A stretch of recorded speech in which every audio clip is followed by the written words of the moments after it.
Diálogo en Panamericana. Una producción del Departamento Periodístico de Panamericana en su mejor estilo.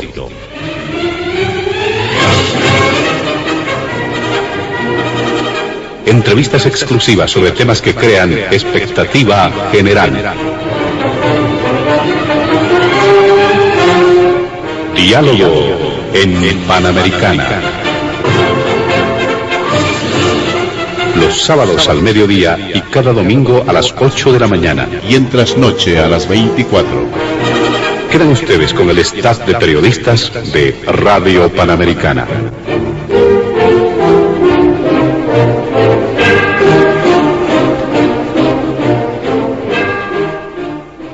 ¿Qué tal, amigos de todo el país? Bienvenidos al último programa de Diálogo en Panamericana este 2020.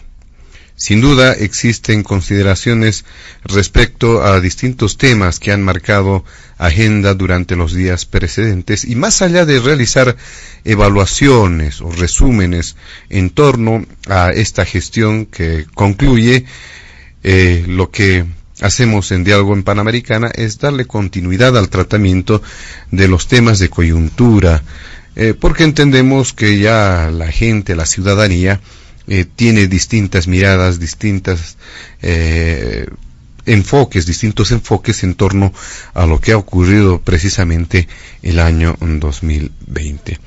Y en ese contexto nosotros en el programa hemos preparado una agenda muy importante. El primer punto tiene que ver con los criterios generales sobre el proceso electoral hacia la jornada del 7 de marzo. Existen muchos aprestos. Este lunes 28 vence el plazo otorgado por las autoridades electorales para conocer definitivamente a los distintos candidatos.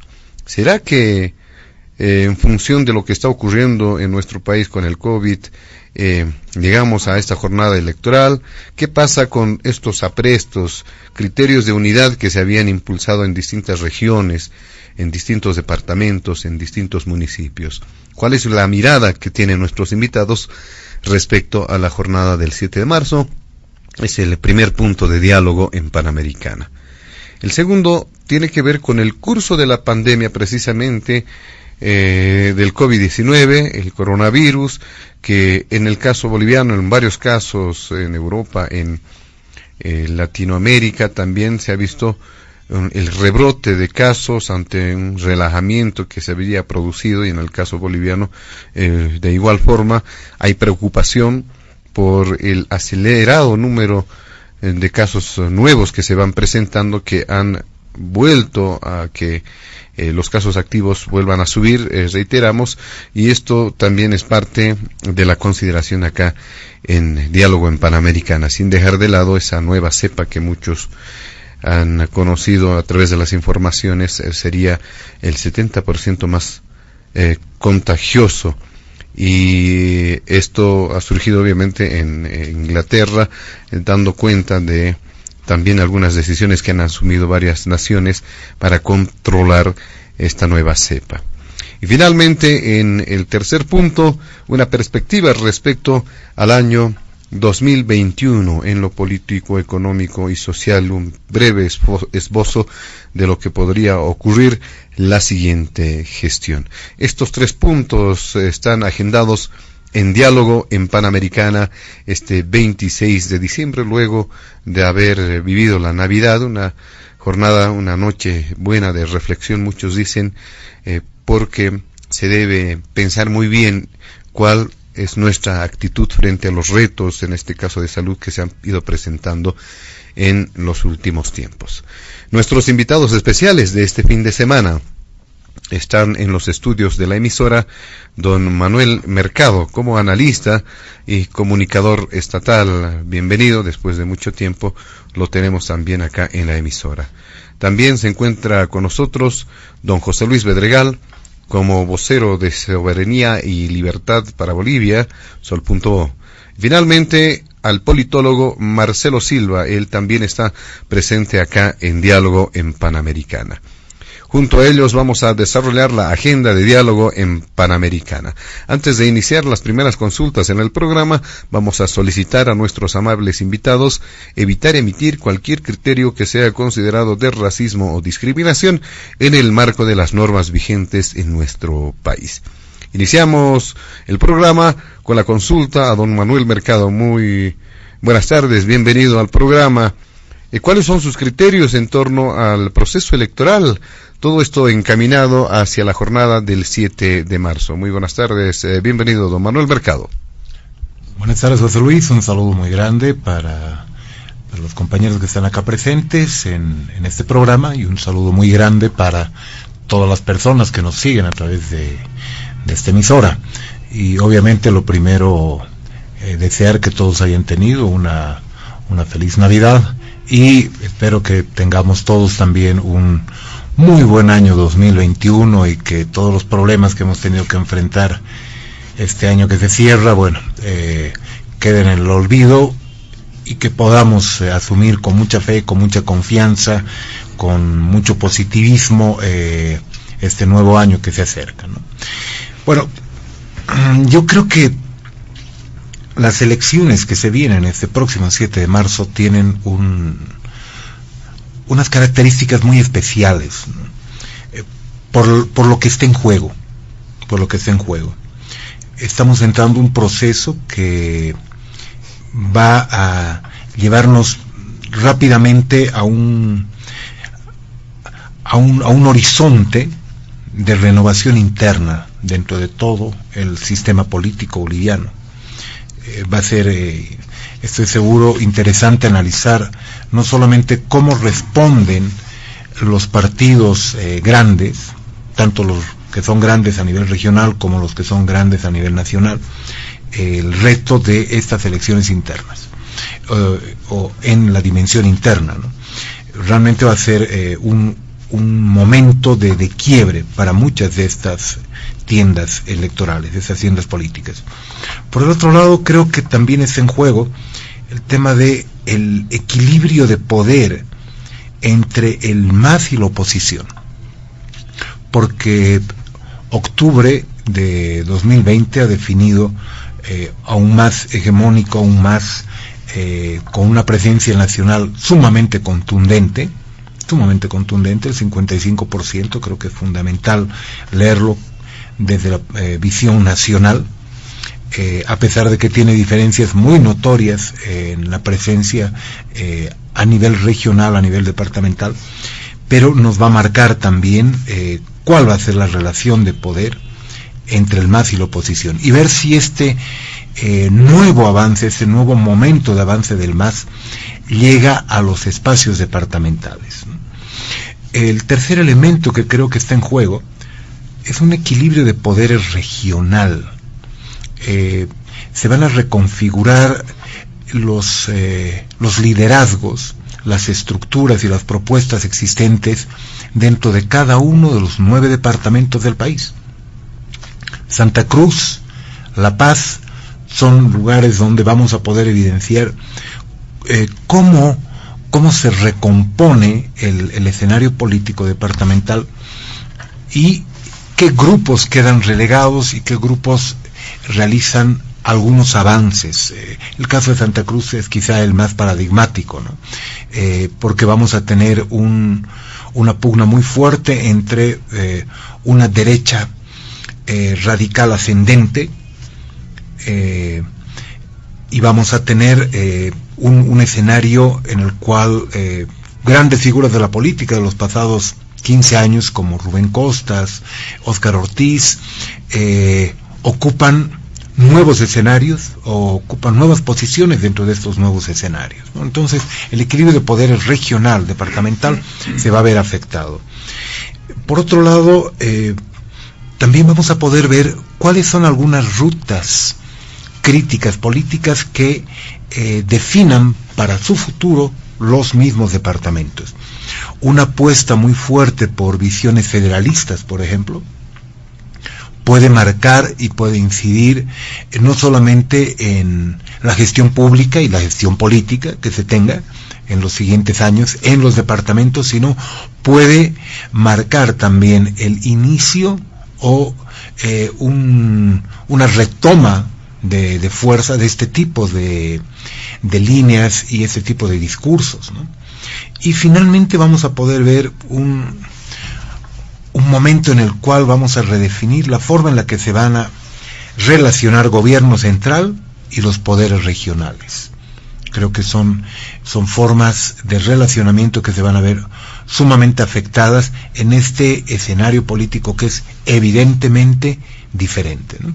Entonces, creo yo que hay algunos elementos que son fundamentales, ya para hablar con nombre y apellido, ¿no? El MAS tiene el reto de avanzar, por ejemplo, en una renovación discursiva que le permita llegar de manera adecuada a las grandes ciudades. En los pasados 15 años no ha podido el MAS establecer un discurso que le permita tener una presencia tan contundente en las ciudades grandes como la que tiene en el nivel nacional. Recordemos que no ha podido ganar nunca hasta ese momento las elecciones municipales en La Paz, en la ciudad de La Paz. En el municipio del Alto tuvo un tropezón en las anteriores elecciones y perdió el poder allá. Tiene serias dificultades para mantener una presencia adecuada en Cochabamba ciudad, por hablar solamente del eje troncal, y en Santa Cruz lo propio. Entonces, eso nos muestra un desbalance entre el discurso y la propuesta que tiene el MAS a nivel nacional y a nivel urbana, especialmente en las ciudades grandes, en las ciudades capital, ¿no? Y eso, combinado con una necesaria y ya evidente renovación política de cuadros y de liderazgos, plantea que es un escenario en el cual se va a enfrentar a sus propias limitaciones y a sus propias potencialidades internas, ¿no? Por un lado.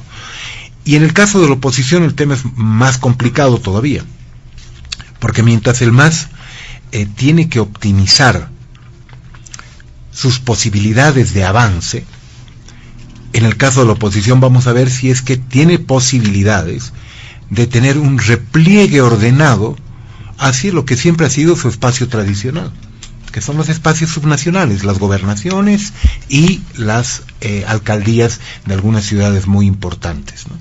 Entonces, eso le plantea a la oposición la necesidad de una rearticulación luego del desastre electoral que ha significado para ellos octubre del 2020, ¿no? Porque de haber partido de una visión en la cual pensaban que el 65% de la población rechazaba radicalmente al MAS, a sus liderazgos, de sus propuestas, bueno, han tenido que enfrentar la dura realidad de un MAS que todavía concentra más de la mitad del apoyo electoral a nivel nacional, ¿no?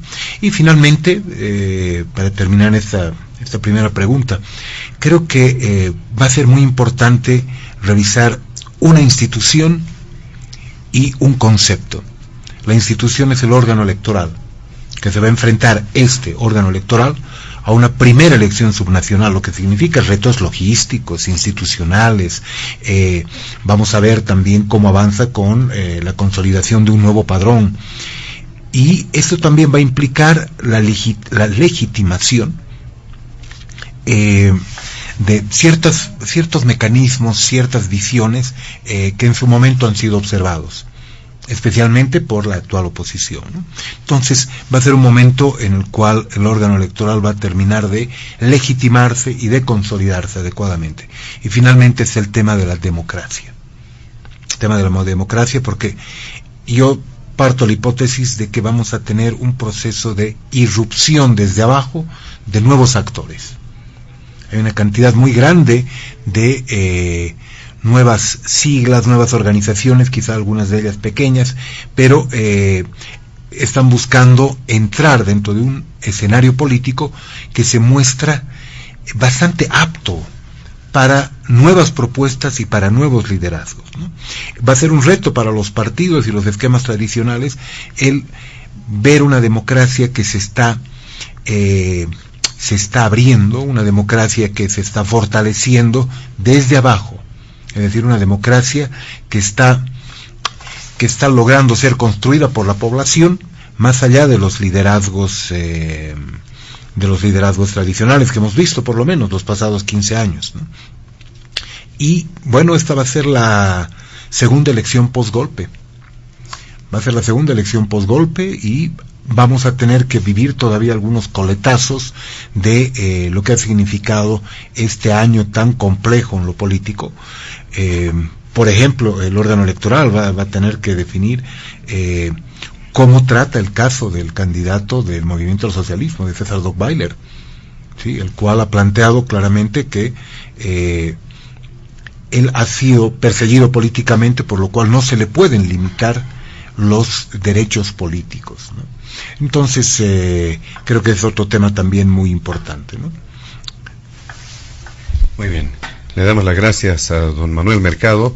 Le damos el micrófono ahora a don José Luis Bedregal para que pueda hacer referencia también a este primer punto de diálogo en Panamericana sobre los aprestos que existen en todo este proceso hacia las elecciones del 7 de marzo. Adelante, don José Luis Bedregal.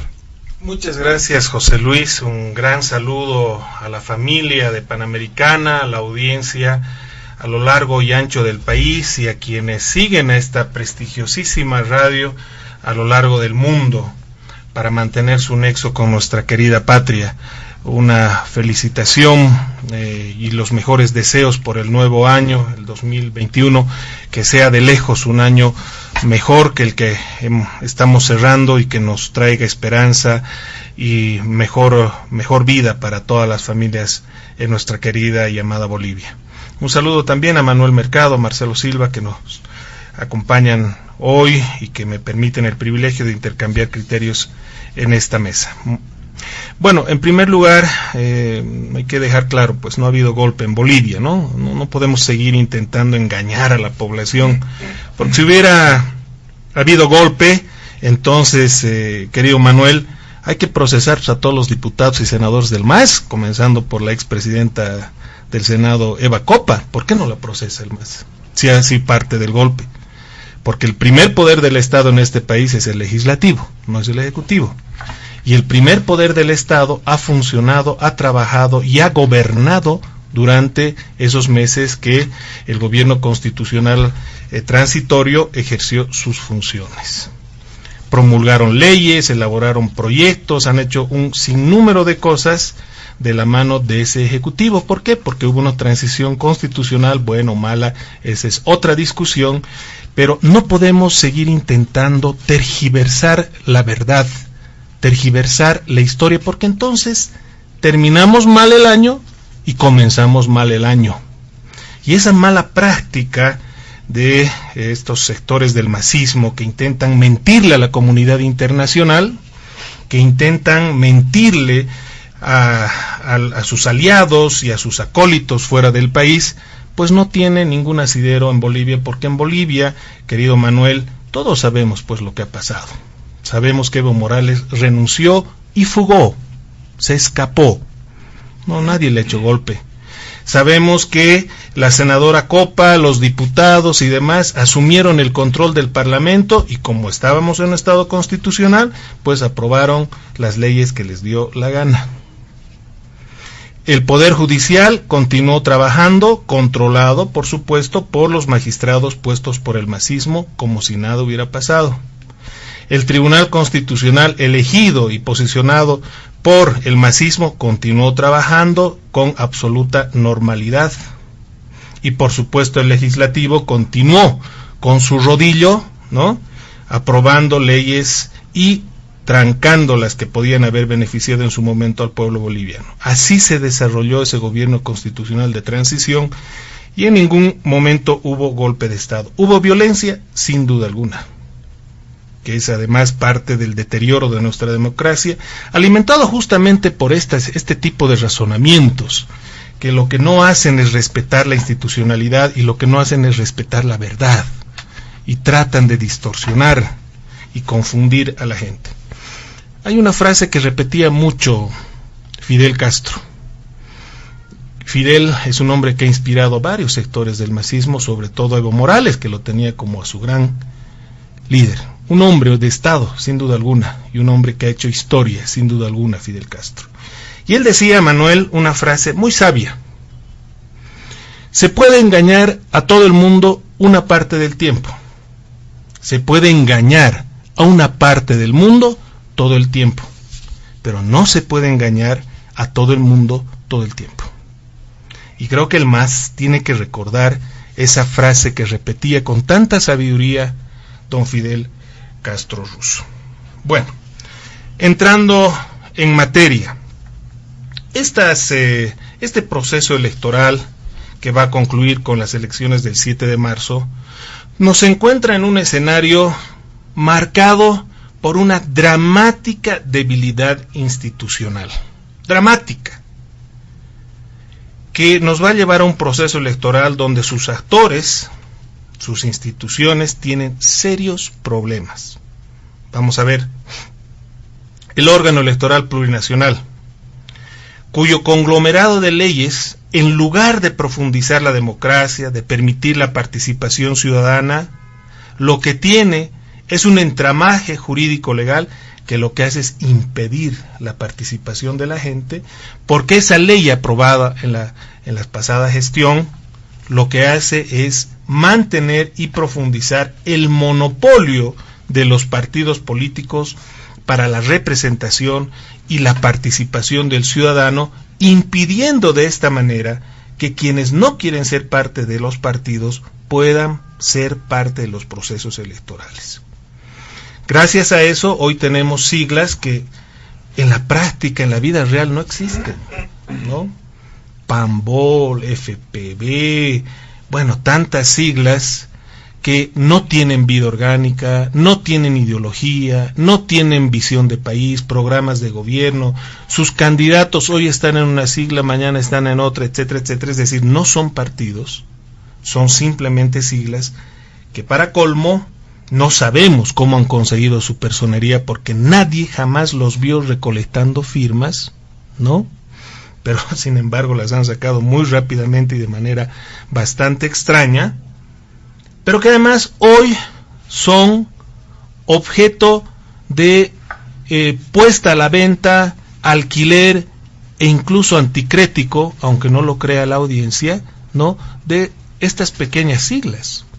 U otras que tal vez tienen más historia, más tiempo de existencia, pero que no tienen vida real en la política.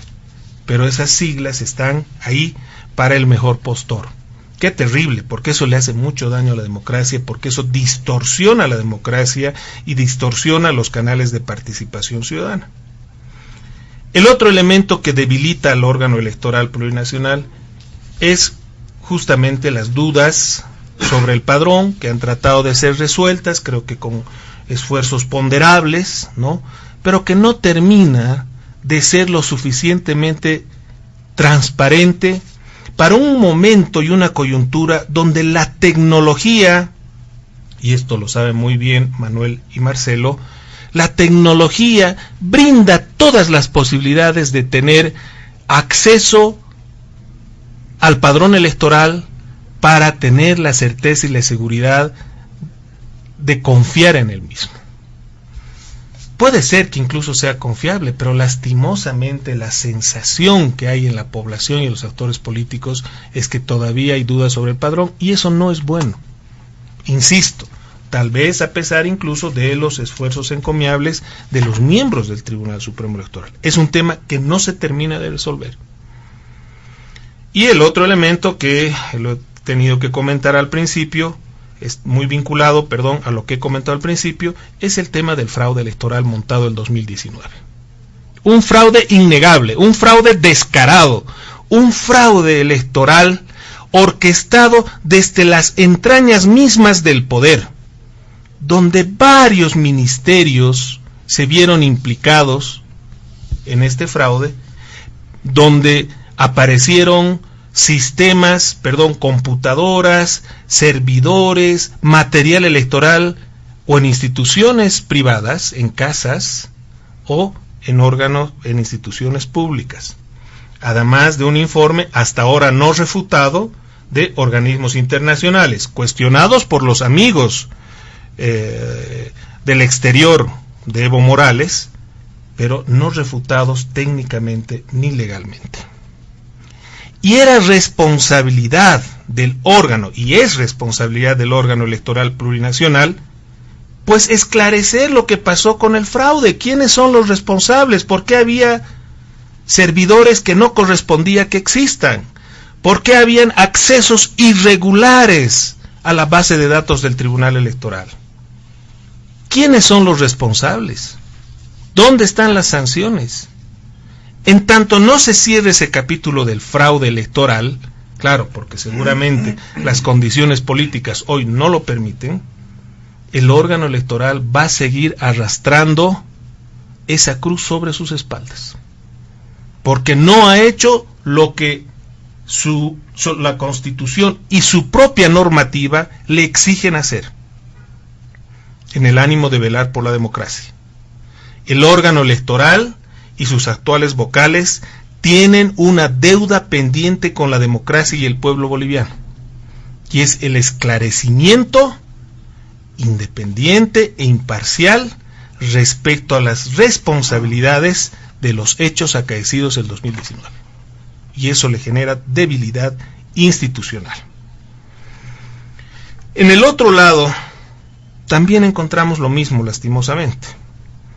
Ya he señalado el tema de la debilidad de los partidos, todos, absolutamente todos, desde los populistas, el populismo que hoy está en el gobierno, hasta los partidos conservadores de derecha, los taxipartidos y los que tienen un poco más de existencia o trayectoria e institucionalidad. ¿Y esto a qué nos está llevando? A que, por supuesto, tengamos candidatos improvisados, que no responden a una visión de país, no responden a una ideología, no responden a una estructura social o política, sino que de repente vemos en nuestros municipios una cantidad de candidatos que han salido, pero con un entusiasmo bárbaro, y que solo les falta ponerse disfraces para ser candidatos, para llamar la atención. Aunque, perdón, creo que hay uno en La Paz que sí hace eso. ¿A dónde hemos llegado? ¿A dónde hemos llegado cuando las candidaturas están llenas no de hombres de Estado, no de hombres de gestión pública, no necesariamente de mujeres y hombres de reconocimiento social, sino plagadas de muchos aventureros de la política, que lo que quieren es ver cómo resuelven sus temas personales y que no precisamente son hombres que reflejan la ideología de un partido, que reflejan la visión de un conglomerado social respecto al país, al departamento o al municipio. Por lo tanto, estos partidos terminan pues generando sus procesos internos como lo estamos viendo, ¿no? Hoy a sillazos, a palazos, a golpes o con improvisación en la otra vereda. Yo he lamentado profundamente y he escuchado azorado cómo un diputado del Movimiento al Socialismo, un asambleísta, exdiputado, ex vocero del Movimiento al Socialismo, justificaba que al interior del MAS las cosas se decidan a golpes, a sillazos, a chicotazos, y decía, es que somos una organización tan grande que entonces tiene que ocurrir pues esto. Perdón, parece que este político viene de la selva, donde la ley de la selva, la ley de la más fuerte es la que impera. ¿Dónde está la institucionalidad de los partidos? ¿Dónde está el respeto a sus estatutos? ¿Dónde está el respeto a sus normativas, a sus asambleas, etcétera? ¿Cómo vamos a pensar que una sociedad y un partido se van a organizar a golpes y aguantarlo? Y debemos reconocer que en la otra vereda ocurre lo contrario, pero igual de malo. La improvisación, la venta de cargos, de candidaturas, etcétera, que son el reflejo de un momento histórico, José Luis, y con esto termino, de un momento histórico donde la democracia en Bolivia está pasando por un momento de debilidad institucional que puede ser absolutamente peligroso para lo que viene de aquí en adelante. Porque cuando no hay instituciones, Por supuesto que las cosas se resuelven en las calles, o las cosas se resuelven a golpes, o las cosas se resuelven de otra manera, y por lo tanto las organizaciones y las instituciones no tienen condiciones mínimas para atender las necesidades de una sociedad. Muy bien, le agradecemos a don José Luis Bedregal, le damos la palabra a don Marcelo Silva en este primer punto para que desde su punto de vista pueda establecer algún parámetro, cómo observa este proceso electoral hacia el 7 de marzo. Adelante, don Marcelo Silva. Gracias, José Luis, siempre es un privilegio poder estar en Panamericana. Un cordial saludo a toda la audiencia que está no solamente en el país, sino fuera de las fronteras, además que es masiva.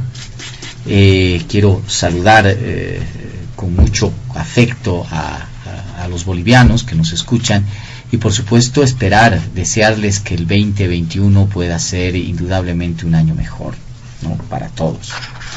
Quiero también saludar a Manuel y a Pepo Bedregal, a los dos amigos con quienes tengo el privilegio de compartir nuevamente el espacio para poder tertuliar hoy día sobre temas que indudablemente son importantes. A ver, creo que es importante partir sobre la dimensión que tienen las elecciones subnacionales para el MAS, el movimiento al socialismo, y por supuesto para las oposiciones al movimiento al socialismo. Para el MAS, indudablemente es un reto muy importante de un avance territorial. Creo que hay cosas en el MAS que se van a ir gestando en estos 5 años que tiene de ejercicio del poder.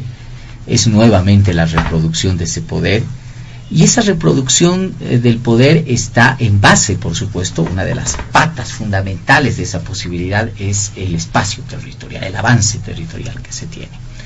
Entonces, el tener la mayor cantidad de gobernaciones y, por supuesto, tener no solamente un número importante de municipios que ya los tiene el MAS, ¿no?, de manera avasalladora, sino ir tras los más importantes, estamos hablando de las capitales departamentales y el Alto. Creo que podrían significar la posibilidad todavía de un horizonte mucho más interesante de reproducción, en función de lo que creo que ya se apuntaba aquí en la mesa, una renovación también y un corte inflexivo dentro del movimiento al socialismo. Es decir, muy probablemente en la próxima elección nacional, estamos hablando aquí de 5 años, muchos de los liderazgos y de los nombres y hombres del movimiento al socialismo, mujeres también, van a ser relevados naturalmente por otros liderazgos. Y esos liderazgos necesitan una estructura regional, territorial importante que les permita tener un espacio mucho más factible de reproducción política, si es que estos espacios subnacionales no les sirven también de espacio para la aparición de nuevos liderazgos partidarios, ¿no? Veremos cómo esto va a denotarse en los próximos 5 años. Todavía yo creo que lo que va a pasar en el MAS es algo con puntos suspensivos, es algo que nunca se había visto en la historia del país, es inédito. Tenemos un presidente, lo he dicho varias veces, José Luis, un presidente que no es jefe de su partido, es presidente. Tenemos un jefe del partido muy importante, pero que no es presidente. Esto nunca se había visto en la historia del país. Y tenemos otros roles indiscutibles que creo que pugnan entre una renovación y el retorno de ciertos esquemas viejos, ¿no? Entonces, todavía eso lo pongo con puntos suspensivos, y tal vez incluso en los próximos meses, y según vaya avanzando el papel de la Asamblea Legislativa, tengamos al vicepresidente también con un rol preponderante, muy importante en el ámbito político dentro del movimiento al socialismo. Pero el avance territorial, la reproducción política, el crecimiento y por supuesto un alivio de gobernabilidad importante son los elementos que busca el movimiento al socialismo en esta elección subnacional. ¿Por qué digo un alivio en el ámbito de la gobernabilidad? Porque, a ver, y aquí va la reflexión hacia el otro lado. Para las oposiciones al MAS, esta elección tiene otra dimensión, y esa dimensión se llama sobrevivencia. Es esa la dimensión. Es esa la dimensión. Yo no le tengo mucha fe a los espacios parlamentarios, no solamente por la reproducción histórica, por la historia que tenemos en el ámbito de las oposiciones al MAS en el Parlamento. Podemos, Convergencia, Unidad Demócratas, fueron juntuchas, conglomerados parlamentarios que al final, cuando cumplieron su ciclo, y ese ciclo era simplemente electoral, empezaron a fraccionarse. Algunos tardaron menos, algunos tardaron más, pero al final el resultado fue el mismo, ¿no? Se fraccionaron, se dividieron, al final diluyeron las fuerzas de sus bancadas, que de entrada ya eran esmirrias, ¿no? Por lo tanto, los únicos espacios a los cuales apunta definitivamente las oposiciones políticas al movimiento al socialismo para sobrevivir son estos espacios subnacionales, ¿no? Gobernaciones, alcaldías, que han sido, y lamentablemente para las oposiciones van a seguir siendo nomás, el único reducto donde puedan reproducir su poder político, puedan tener, formar estructura política, reproducir maquinaria política, tener un espacio de poder político, un espacio de representación política. Hay que ser muy pragmáticos en el ámbito político. Si tú no tienes esos espacios, tu poder tiende a leudarse de manera muy, pero muy clara, ¿no? Luego vamos a entrar en los detalles, pero es lo que le está pasando a los demócratas en Santa Cruz, por supuesto, ¿no? Tuvieron una muy mala apuesta con Yanine Áñez, con su candidatura, tuvieron una veleidad en el ámbito de su participación o no participación en el gobierno de Yanine Áñez, y eso les ha pasado factura, pues se han quedado sin bancada parlamentaria, y no teniendo bancada parlamentaria, ¿no? Ahora tienen que ceder todo, y en Santa Cruz están cediendo todo. Han cedido a la gobernación, se la han regalado a Luis Fernando Camacho, por lo menos en el ámbito de la candidatura, y van a tener que ceder la alcaldía más, y tener que reducirse simplemente a espacios en la Asamblea Legislativa Departamental y en el Consejo Municipal, ¿no? Y probablemente alguno que otro municipio no importante en Santa Cruz, o de menos trascendencia, para decirlo mejor, que el de Santa Cruz. Entonces ahí hay un costo, pero lo tienes que hacer, porque si los demócratas perdiesen Soga y Cabra, corren el riesgo de desaparecer del escenario político, así de sencillo. Esto no sé si le va a gustar mucho a Pepo, pero lo mismo pasa con Solvó, ¿no? Es decir, la mala apuesta que se hizo con Áñez, y la no presencia, por ejemplo, de parlamentarios, de una presencia parlamentaria, los está llevando, por supuesto, a ceder espacios. Ahí está, Waldo Albarracín es el candidato a alcalde, no tiene nada que ver orgánicamente con Solvó, ¿verdad?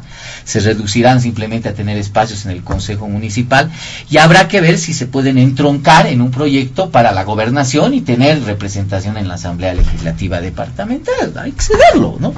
Y si no se hace eso, Pepo, probablemente Solvó desaparezca. Así de sencillo, pierda todo, pierda Soga y Cabra. Entonces, la dimensión es distinta. Mientras que para el MAS es un tema de avance, de crecimiento, para los partidos de oposición política la palabra es sobrevivencia. Hay que sobrevivir, hay que seguir teniendo espacios de representación política donde nos podamos repensar, etcétera, etcétera. Me imagino que ese es el tema fundamental, ¿no? Entonces, yo creo que estos espacios se convierten en espacios de alta importancia para las oposiciones políticas. Por lo tanto, pese a que no hay recetas, porque cada realidad es absolutamente distinta, creo que hay una tendencia, por ejemplo, en el eje central, en los municipios del eje central, y probablemente en las candidaturas del eje troncal a la gobernación, de establecer pactos de unidad que puedan realmente hacerle frente a un movimiento al socialismo que viene envalentonado, pues, ¿no? Es decir, si bien el 55% no está cercano a los récords electorales del 64, 63% que se alcanzaron antes, en las circunstancias en las que se ha producido ese 55%, pues son circunstancias que realmente llevan a cualquier tipo de optimismo político, ¿no? Optimismo político que pueden devenir en un coletazo electoral o no, pero eso es algo importante. Ahora, este contexto de elecciones vuelve a encontrarnos en un contexto de pandemia, esta vez distinto. Mientras las elecciones nacionales se desarrollaban en un ámbito de desescalada absoluta, ¿no? Entonces eso daba libertad a los partidos de hacer campaña, ya incluso al órgano electoral de no mirar muy de cerca lo que significaba el modo y la forma de hacer campaña, ¿no? Esta elección se nos viene en un momento donde, según las autoridades del Ministerio de Salud, el gobierno del presidente Arce, estaríamos casi en pleno pico de la pandemia, ¿no?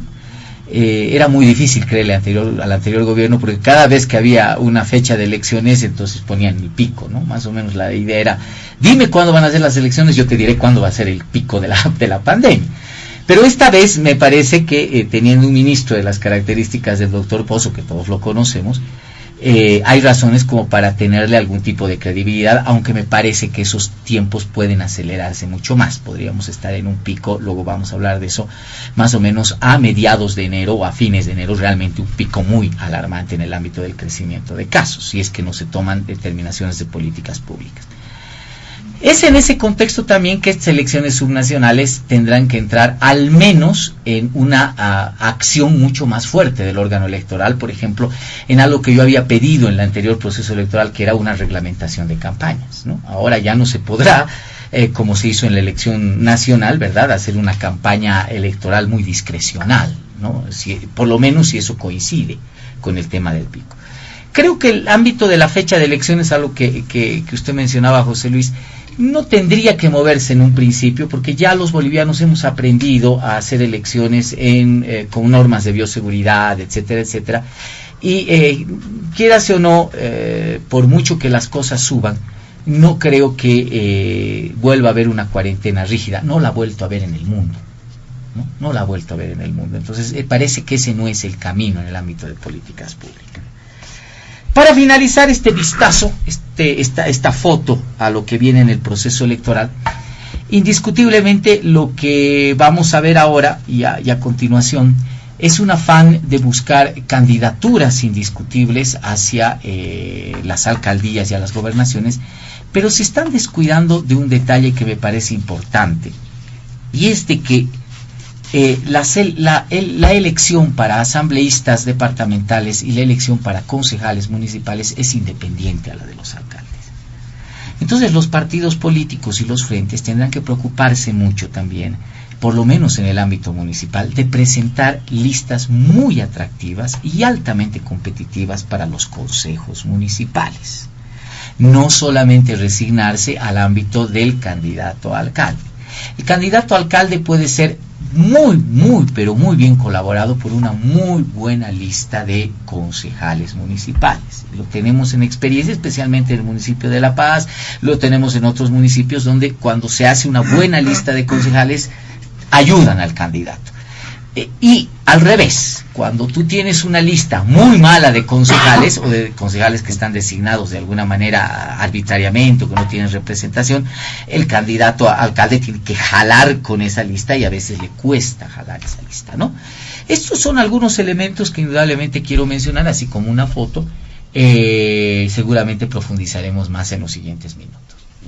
Muchas gracias, don Marcelo Silva. Vamos a realizar una segunda ronda en este primer punto y vamos a hacer referencia a las puntualizaciones que seguramente existen de parte de nuestros invitados especiales este fin de semana y quizá incorporar un elemento, ¿no es cierto?, un breve ejercicio muy rápido de lo que podría ocurrir en los escenarios de La Paz, en Santa Cruz. Pero de manera breve, por favor, esas puntualizaciones y esta solicitud. Don Manuel Mercado. Perfecto, muchas gracias. Creo que es indispensable que haga referencia a la participación de Pepo también sobre la existencia o no de un golpe. Creo que no es el tema que nos reúne en esta mesa, evidentemente, pero desde mi percepción, y creo la percepción de cualquier persona,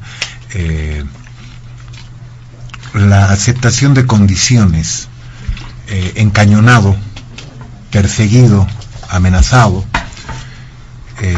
no puede ser, creo yo, una forma o un mecanismo para legitimar una actitud como la que hemos visto en el golpe del 2019. Definitivamente creo que lo que hizo el MAS en su momento ha sido buscar en la Asamblea Legislativa, que era el espacio que le quedaba, alternativas para mantener los vestigios de democracia y de institucionalidad que en ese momento se podían mantener. Y bueno, esa es una primera anticipación. Lo segundo, La Paz y Santa Cruz en estas próximas elecciones subnacionales. Creo que vamos a enfrentar algunos problemas comunes y hay particularidades para cada una de estas plazas electorales. Los elementos comunes. Vamos a ver hasta qué punto están politizadas e ideologizadas esas elecciones. Porque creo que hemos aprendido los bolivianos durante estas últimas 2-3 décadas a diferenciar lo municipal de lo nacional. Justamente esa diferenciación es la que ha evitado, por ejemplo, que el MAS tenga una mayor presencia en los niveles urbanos, porque no había desarrollado una propuesta, una discursividad y una estructura que pueda reflejar adecuadamente las necesidades de las grandes ciudades, ¿no? Una impronta excesivamente concentrada en los sectores tradicionalmente olvidados de nuestro país, que son las áreas rurales, ha limitado ese crecimiento. Entonces creo que es muy importante ver hasta qué punto el MAS puede dar ese salto, es lo que comentaba en un principio, ¿no? Entonces La Paz va a ser un lugar donde se va a poder poner en evidencia la posibilidad de dar ese salto. El MAS puede, a través de sus candidatos y de su propuesta, dar ese salto y quizás romper una lógica excesivamente politizada que impera en otros niveles y en otros espacios. Eso en el caso de La Paz específicamente, ¿no? Y aquí vamos a ver también en la ciudad de La Paz un periodo de transformación muy grande, porque como bien decía Marcelo, Solvo se está jugando la vida, y Solvo, como heredero del MCM, lleva virtualmente 20 años a la cabeza del gobierno municipal. Es decir, para bien o para mal, muchas de las cosas que vemos en la ciudad de La Paz son herencia de esta gestión municipal bastante larga, por lo cual vamos a tener justamente un escenario político muy, muy fuerte, muy importante, ¿no? En realidad, el MAS puede plantearse, cosa que no puede hacerlo quizá en otros lugares, la posibilidad de ser la renovación ante un gobierno municipal que ya tiene un par de décadas a la cabeza del municipio, ¿no? Entonces, eso en el caso de La Paz, ¿no? Yo creo que la candidatura de César Dockweiler responde a esa lógica de renovación y esa lógica de necesaria complementación de las necesidades urgentes de la ciudad con el discurso político. En el caso de Santa Cruz, lo que vamos a ver a nivel municipal es un proceso de recomposición política muy, muy fuerte, porque si bien Percy Fernández está también muchísimo tiempo en la alcaldía, yo creo que la necesidad de renovación en Santa Cruz va por otras vías, porque en realidad lo que se van a renovar son las élites políticas que representan al MAS y que representan al antimasismo o representan a la derecha en Santa Cruz.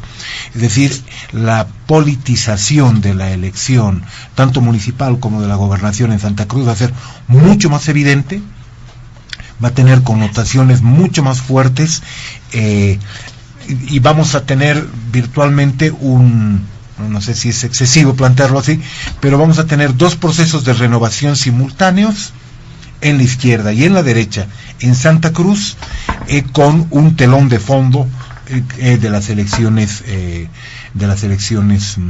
subnacionales. Muy bien.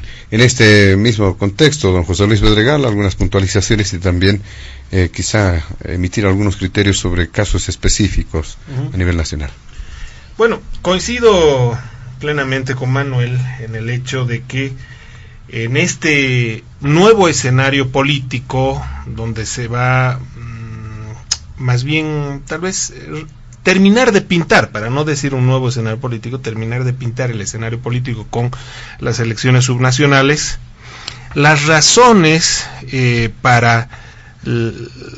van a definir la posición del electorado no van a ser necesariamente de orden ideológico, que es el elemento fundamental que prima en un proceso nacional electoral.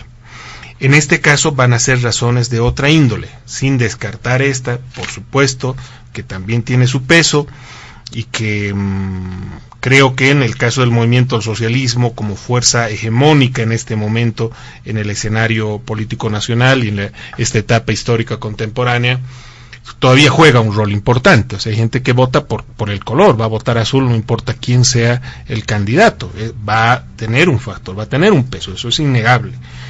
Pero una gran parte del electorado va a definir su voto. Creo que, así como va a haber seguramente gente que va a votar por el que vaya a ganar en tanto sea contrario al MAS, pero más allá de estos dos elementos va a haber, creo, una gran mayoría de la población que va a votar, como ya sabemos, en función de quién le resuelve los problemas cotidianos a la gente. Es decir, la elección subnacional es distinta, tiene otras razones, otros fundamentos que la nacional. Y va a votar por esos grupos políticos, por estas propuestas electorales y por estos candidatos que efectivamente reflejen la posibilidad de atender el sinnúmero de problemas que tenemos en los municipios a lo largo y ancho del país. ¿Quién es capaz de ofrecerle la esperanza de mejorar la calidad de vida de sus familias? Ese va a ser la razón, el leitmotiv para definir el voto. Y en esto, por supuesto, va a haber muchas evaluaciones, porque lo que hemos tenido es una gran decepción en, creo, la mayoría de los municipios y las gobernaciones, que han estado marcadas, no solamente esta última gestión, sino ya varias gestiones atrás, por la ineficiencia, por la corrupción, por la inestabilidad, por las peleas entre políticos, que por supuesto lo que han hecho es impedir que temas tan básicos como el acceso a los servicios de agua potable, alcantarillado, pavimento, etcétera, en la mayoría de nuestros municipios no haya podido resolverse, a pesar de años y años de bonanza económica, donde por supuesto no solo el gobierno central se ha visto beneficiado, sino a través de las regalías muchos de nuestros municipios y departamentos. ¿Qué encontramos en una gran cantidad de municipios? Plazas monumentales, dignas de entrar en libros de arquitectura, de urbanismo, pero a la par, una cuadra más allá, ciudades que no tienen siquiera alcantarillado en sus casas. Capitales de departamento que no tienen acceso a agua potable domiciliaria y que siguen recibiendo el agua en cisternas. Uno se pregunta, ¿cómo es posible que en estos años de bonanza no hayamos podido resolver temas tan básicos que hoy por hoy nos han pasado factura? Nuestros niños en las escuelas no han podido pasar clases por una razón básica: nadie invirtió en conectividad al Internet. Nadie invirtió en capacitación para los profesores para que puedan utilizar de mejor manera la tecnología y el Internet. Nuestros sistemas de salud paupérrimo, en fin, las necesidades básicas no atendidas en la mayoría de los municipios. Por lo tanto, los ciudadanos van a votar en función de esto también, no solo de figuras políticas, y creo que lo de las figuras políticas incluso va a quedar a un segundo plano, y quien se gane la confianza del electorado para mejorar su calidad de vida va a ser el beneficiario del voto. En el eje central de nuestro país, en Cochabamba, hay una frustración y el temor de que se repiten estos gobiernos municipales que cada año cambian alcalde o que están signados por la corrupción muchos años, y yo lo lamento por Cochabamba. No solo por Cercado, por Quillacollo, por tantos municipios en provincia que son un caos, son para llorar, y que por supuesto por eso no pueden atender las necesidades y la aspiración de progreso de su pueblo. Son muy pocos los municipios, José Luis, los gobiernos municipales que han sabido conducir hacia el desarrollo a sus municipios. Santa Cruz, creo, y hay que reconocerlo, es una prueba de ello. el trabajo de esa alcaldía, nos guste o no nos guste Percy Fernández y quienes le rodean, ha sido importante para la modernización y la atención de las necesidades de los ciudadanos de Santa Cruz.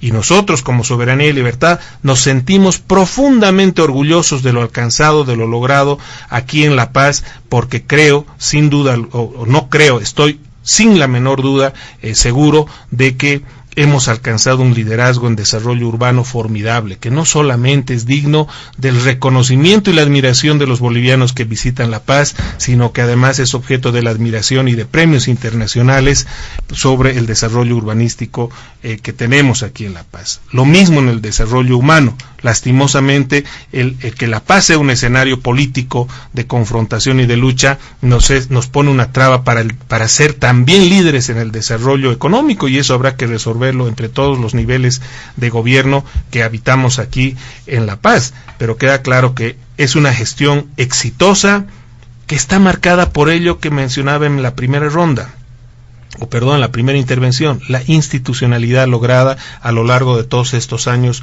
que bien ha señalado Manuel. Es la institucionalidad una clave para atender de manera eficiente las necesidades de la gente. Ahora, lo que vamos a ver en este nuevo escenario electoral por parte nuestra y de nuestros aliados como Soberanía y Libertad y otras organizaciones políticas, por supuesto que va a ser un accionar con mucha responsabilidad, uniéndonos donde podemos hacerlo para darle al país no una victoria electoral en los municipios, sino darle gobiernos sólidos y fuertes, con bancadas sólidas, como mencionaba Marcelo, con las mejores personalidades, que le den gobernabilidad y no alcaldes que duren un año y que en el consejo hagan pasanacu de alcaldes. Eso no. Por eso estamos uniéndonos en muchos municipios, en muchas ciudades, para darle gobernabilidad a nuestros ciudadanos. Y finalmente, por supuesto, estos logros, esta posibilidad de unirnos políticamente, de tender puentes de diálogo, de coincidencias y actuar en conjunto, no está orientado a ir en contra de nadie. Aquí no son acciones políticas para confrontar a nadie, sino más bien para que sólidos los gobiernos, los alcaldes bien respaldados, puedan atender las necesidades de la gente. Para eso tenemos que hacer política, para eso participamos en procesos electorales, y no puede ser simplemente para gozar del poder para beneficio de unos cuantos. Muy bien, para ir finalizando este primer punto, don Marcelo Silva, algunas consideraciones y apuntes que son necesarios. Con mucho gusto, así de rápido. A ver, un primer apunte. No es que hay una selección exclusiva por lo que vota el ciudadano. El ciudadano en las elecciones subnacionales, lo hemos visto y hay una experiencia histórica muy importante, vota por varios factores, ¿no? El factor político ideológico está soslayado en relación a la elección nacional, ¿no? Está soslayado, pero no significa que no existe. No significa que no existe, ¿no? Va a haber gente que va a votar indudablemente por una visión política e ideológica, o sea, va a votar a favor de alguien o en contra de alguien, ¿no? En el tema político, pero es soslayado, no es en el mismo nivel que existe en el ámbito nacional. En el ámbito nacional eso es lo preponderante, eso es lo más importante. En el ámbito local no. El segundo elemento es por el candidato. El candidato tiene que ser nomás un buen vecino, ¿no? Tiene que tener alguna virtud que sea atractiva para el electorado. Las elecciones subnacionales son mucho más competitivas, por esta razón que les decía, soslayan en algo lo ideológico, lo político, por lo tanto, son más competitivas, son más lindas para el marketing, ¿no? Porque ahí el candidato puede llamar la atención. Por ejemplo, el MAS va a tener gran chance si es que Doc Ayler es el candidato y si se lo habilita al final por el órgano electoral, ¿no? Es un buen candidato, es un tipo muy atractivo para el electorado en el sentido de que hay gestión pública, ha estado al frente del teleférico, etcétera, etcétera. Probablemente el MAS solamente tenga la atención del voto duro si es otro el candidato u otra la candidata, ¿no? Ahí el candidato es un plus, ¿no? Entonces puede jalar, puede tener un arrastre más importante. Si es otro el candidato, tiene menos perfil, tiene un bajo perfil, no es un buen candidato, indudablemente el MAS se tendrá que resignar a tener el voto histórico duro que ha tenido en el municipio de La Paz, que siempre está entre el 35, cerca del 40%, ¿no?, de votación, que no deja de ser importante, pero que ahí se quedará. Con Doppler creo que podría tener un mayor arrastre y una mayor perspectiva. Es buena la elección de Waldo, por ejemplo, ¿no? Waldo ha mostrado un liderazgo interesante en el ámbito de la lucha, etcétera, etcétera. Es un candidato que suma además con una alianza. Entonces el candidato importa, ¿no? Hay otro, tú lo mencionabas, el negro que está ahí vestido de Avenger en las plazas. Bueno, ahí está. Tiene ahí tiene su estilo, su derecho, que haga lo que le vea conveniente. Pero ahorita voy a ver cuál es la debilidad esencial y estructural del negro.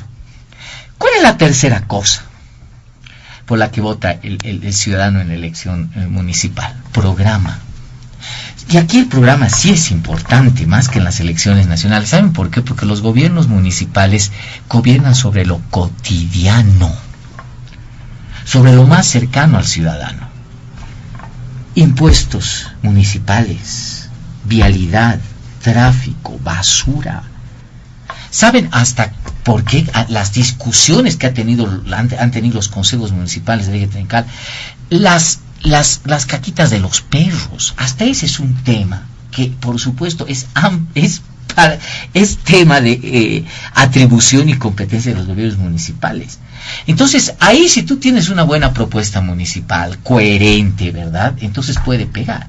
En el ámbito de La Paz se están viendo tres ya que están empezando a ser muy importantes. El tema vehicular, el tema del tráfico, el tema del congestionamiento sigue siendo un tema de propuesta todavía importante que pueden hacer los partidos en el ámbito de las candidaturas. El segundo, el tema impositivo. El tema impositivo, los impuestos municipales están en desgracia, están aniquilando a varios ciudadanos en el ámbito de vehículos, viviendas, ¿no? Han tenido una elevación considerable, incluso en muchos casos encima del valor comercial que tienen los bienes o los vehículos, por ejemplo. Y el tercero, por supuesto, va a seguir siendo el tema de salud. Entonces habrá que ver cómo, ¿verdad?, entre otros temas que pueden haber, los partidos pueden presentarte propuestas muy sólidas, coherentes, creíbles, ¿no? Es decir, además sostenibles. El ciudadano no es tonto, y mucho menos en el ámbito municipal, discierne muy bien que va a votar. Y lo último por lo que vota el ciudadano es indudablemente también es una estructura orgánica, política, partidaria, ¿no?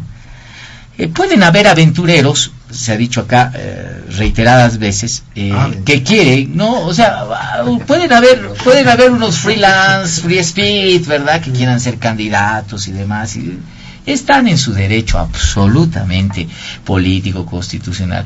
Pero tengan ustedes en cuenta que el ciudadano los va a depurar. Si ellos siguen insistiendo en ir, el ciudadano los va a depurar nomás.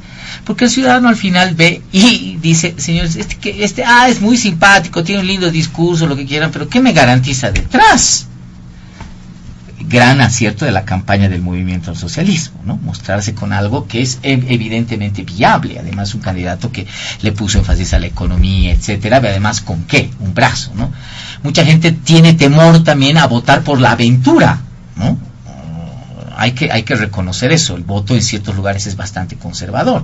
Entonces, ¿qué me ofrecen esto y qué me ofrecen estos, no? Y yo creo que más allá de que existan muchas candidaturas, el ciudadano los va a depurar al final, ¿no? Entonces, el partido político, la estructura es muy importante, ¿no? El MAS es importantísimo, Solvo en el municipio de La Paz es importantísimo, pues, los demócratas de Santa Cruz son importantísimos, son estructuras políticas que, como muy bien lo ha dicho Manuel, han estado 20 años en ejercicio del poder político local, regional, entonces saben del tema, ¿no? Y las candidaturas necesitan ese aparato en campaña, necesitan ese aparato en el ámbito del control electoral, etcétera, etcétera, etcétera, ¿no? Entonces la gente hace una combinación de todos estos elementos y al final decide por quién va a votar, ¿no? Entonces hace un checklist, dice este tiene esto, ¿verdad? Y al final vota por varias cosas. Entonces no hay un factor determinante en las elecciones municipales. Háganme caso, yo lo sé de muy cerca. Hay varios elementos que indudablemente hacen esa combinación. La Paz va a ir nuevamente, me parece, a una elección casi bipartidista, ¿no? Yo creo que el MAS va a ser protagonista central de la elección del municipio de La Paz, sin duda alguna. Incluso aún no se ratificara a Doc Weiler, con menos posibilidades, pero yo creo que va a ser protagonista, ¿no? Va a tener una fuerza política fundamental. Y estoy convencido de que poderle dar brazo, esta estructura política a la candidatura de Albarracín podría tener mucho más chance que la del Negro Arias, que podría desinflarse, insisto, porque es más buena voluntad que otra cosa, ¿no? No, yo vuelvo a decirles, el ciudadano depura, el ciudadano históricamente el municipio, en las elecciones nacionales y subnacionales ha aprendido a concentrar su voto, no a dispersarlo, no a dispersarlo. Entonces yo dudo mucho que tengan poder, más allá de que, y nadie está haciendo juicio de valor, son muy buenos candidatos.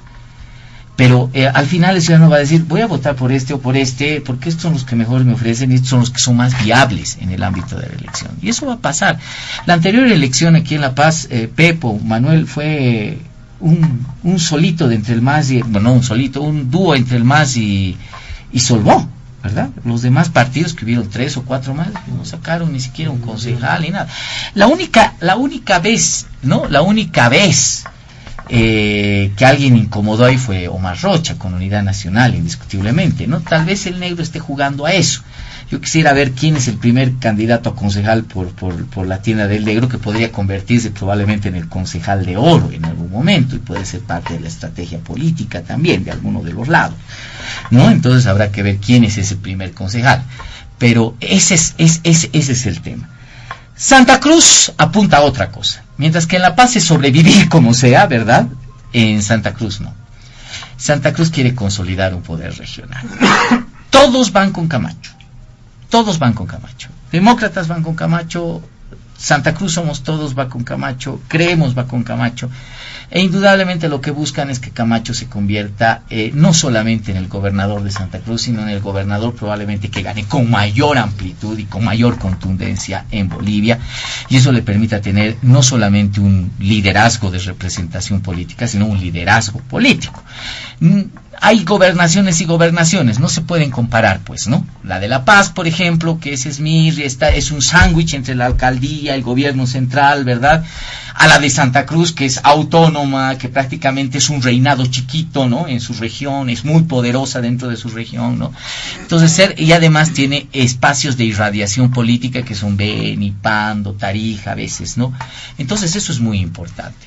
Creo que Camacho lo que busca es indudablemente ser incuestionablemente el gobernador de Santa Cruz, con una votación que sobrepase el 60%, sin duda alguna, consolidar una bancada de la Asamblea Legislativa Departamental que esté cercana a los 2/3 o tal vez más, y tener, por supuesto, una relación directa y fluida con la alcaldía de Santa Cruz, que es la alcaldía más importante del país en tema de cifras, números y recursos, ¿no? Y para ello, por supuesto, ha logrado que todos estén juntos. Yo creo que igual en Santa Cruz, en la alcaldía de Santa Cruz, no sé si va a ser al final Angélica Sosa la candidata de unidad, o ahí los demócratas pueden quebrarse con Rolly Aguilera, ¿no? Pero la idea es de que también esa unidad funciona para la alcaldía de Santa Cruz, lo cual le daría al próximo alcalde de Santa Cruz una mayoría en el Consejo Municipal, ¿no? Aunque la votación es distinta para concejales, pero seguramente se va a votar, y un triunfo bastante contundente. Entonces, las percepciones son absolutamente distintas. Muy bien, de esta forma concluimos el primer punto. Rápidamente pasamos al segundo, que tiene que ver también con una evaluación en torno a la situación de la pandemia del coronavirus. Hay consideraciones, informaciones a nivel internacional que generan preocupación por la aparición de esa cepa que dicen mucho más contagiosa, el 70%. Se teme en el mundo, varias naciones han cerrado sus fronteras, de que haya una propagación mucho más rápida, y paralelamente está el rebrote, ¿no es cierto?, que se ha evidenciado en varios países, incluido el nuestro, en el que los números son bastante alarmantes que se van presentando, y a la vista también la esperanza de que el proceso de vacunación llegue rápidamente. ¿Qué decir sobre la pandemia del coronavirus y sobre todo hacer énfasis en el caso boliviano. Don Manuel Mercado. Bueno, creo que es muy importante que podamos poner en su justa medida lo que significa el coronavirus, porque si bien todos oímos coronavirus y lo primero que se prende con un foco rojo es el tema del miedo y la alarma ante la enfermedad como tal, tenemos que ver que el tema del coronavirus a estas alturas ya es indiscutiblemente un fenómeno que tiene otras magnitudes, otros componentes que no se pueden analizar de manera independiente. Es decir, tenemos que integrar la visión que se tiene sobre el coronavirus, porque pasa como con una bolsa de agua, ¿no? Un colchón de agua. Aprietas mucho, por decirte, en la parte referida a salud y se hincha el tema en la parte económica. Para cuidar la parte social empiezas a tomar cierto tipo de medidas y descuidas el tema de salud. Entonces hay que tener esa mirada integral, que es una mirada que recién estamos aprendiendo en el mundo y en el país a asumirla de esa manera, ¿no? Bueno, creo que estamos ante una segunda ola. Eso es evidente ya a nivel internacional. En nuestro país también hay indicadores claros de que se está presentando una segunda ola.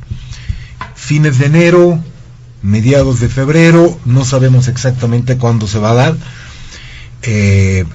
Por suerte no hay la tentación de vincular los picos de la pandemia con fechas electorales, ¿no? O sea, eso está fuera de toda discusión, pero hay que considerar también ese tipo de elementos.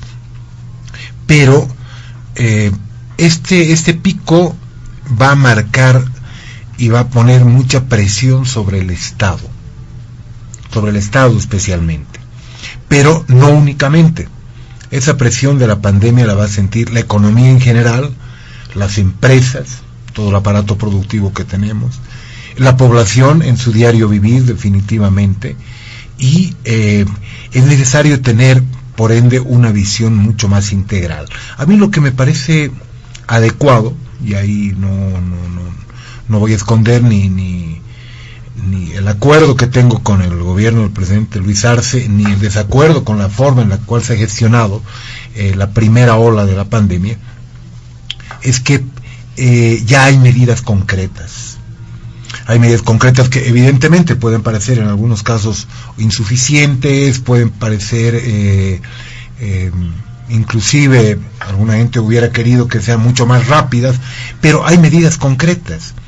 Hay medidas concretas en términos presupuestarios, en términos de desarrollo de protocolos, en términos de acuerdos. Se han reunido con los 9 gobernadores, que pueden ser gobernadores casi salientes, pero es la institucionalidad que existe en este momento, y existen sistemas que se están fortaleciendo. Es decir, como país y como gobierno, es claro que estamos en muchas mejores condiciones.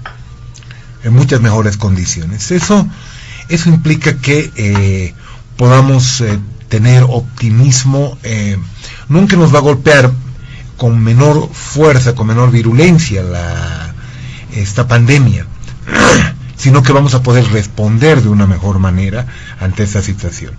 Eso por un lado, y por otro lado también hemos avanzado en una mejor coordinación internacional. Estamos, como resultado de cambios que se han dado en nuestro país, pero también en otros países, en mejores condiciones para relacionarnos con algunos factores que son fundamentales para la resolución y la atención de esta pandemia. Por ejemplo, obviamente ya existe a disposición, al menos en términos científicos, ya existen algunas vacunas, ¿no? Y ya se han hecho las gestiones necesarias para que esas vacunas lleguen al país. Evidentemente, las vacunas no no se van a comprar a una tienda, ¿no? O sea, y tú le encargas a alguien, por favor, me envías tal cantidad de vacunas. Necesitas, obviamente, no solamente un periodo adecuado de evaluación de las vacunas, sino también un trabajo coordinado con los laboratorios que fabrican estas vacunas.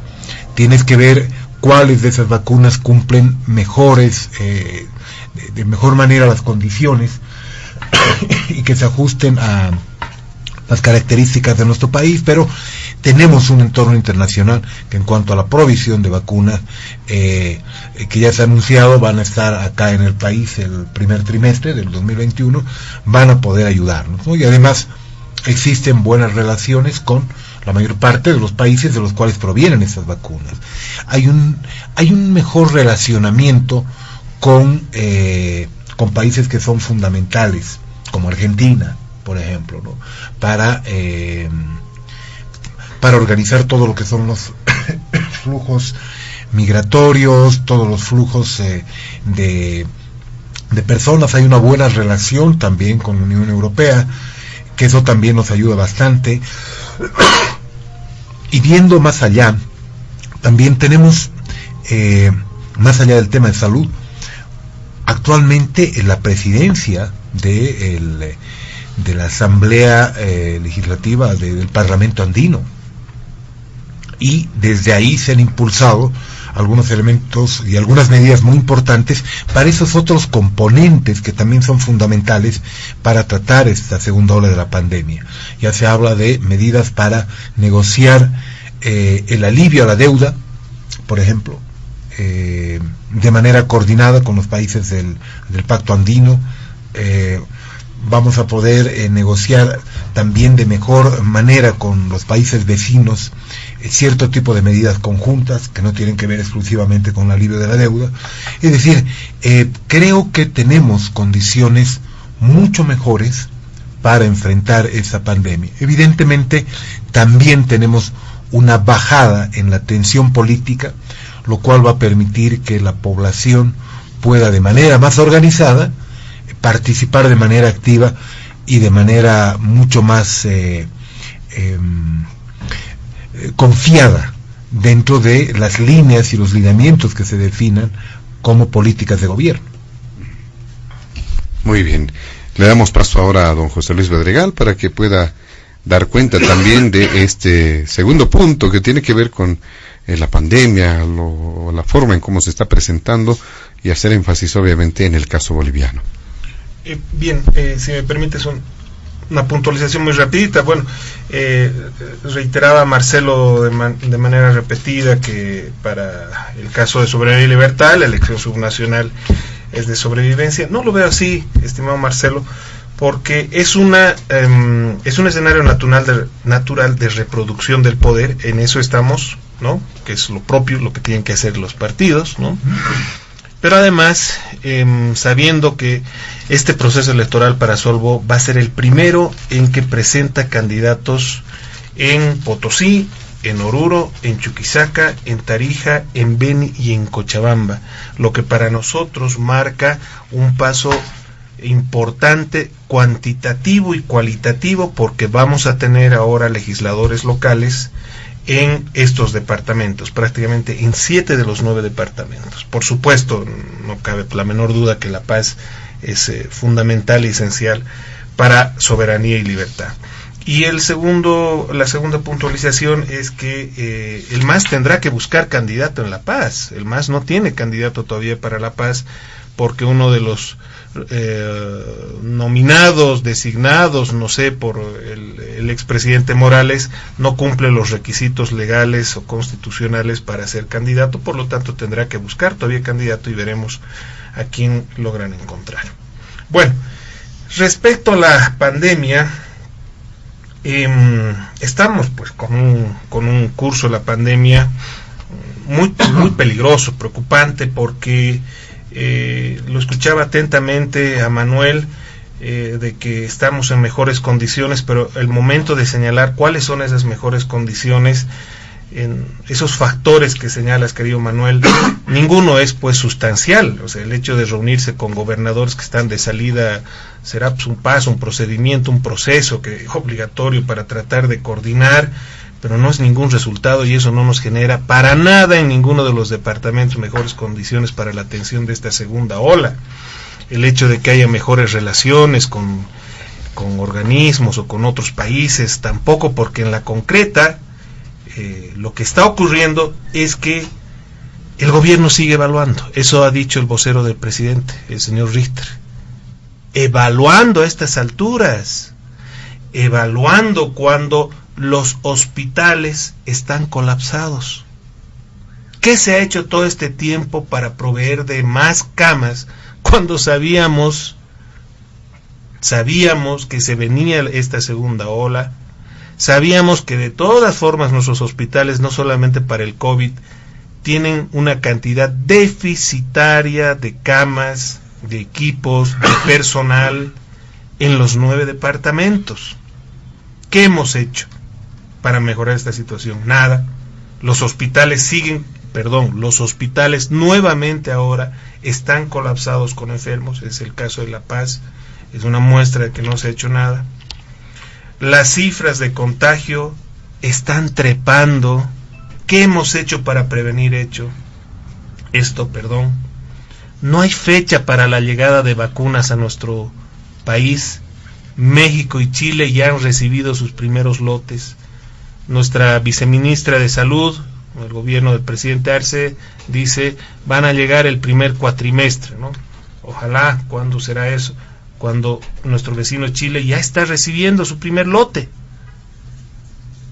No hay un plan de prevención, de educación, de control. La población se ha relajado. Y las organizaciones, así como los ciudadanos, han bajado la guardia. Pero no vemos un accionar, una política comunicacional, una política de prevención, de control, de mitigación, nada absolutamente en el tema del COVID. No hay medidas preventivas. Por lo tanto, esto es muy preocupante y es una llamada urgente de atención al gobierno del presidente Luis Arce, porque no puede seguir evaluando a estas alturas cuando la segunda ola ya está en nuestro país. Es un tema muy delicado.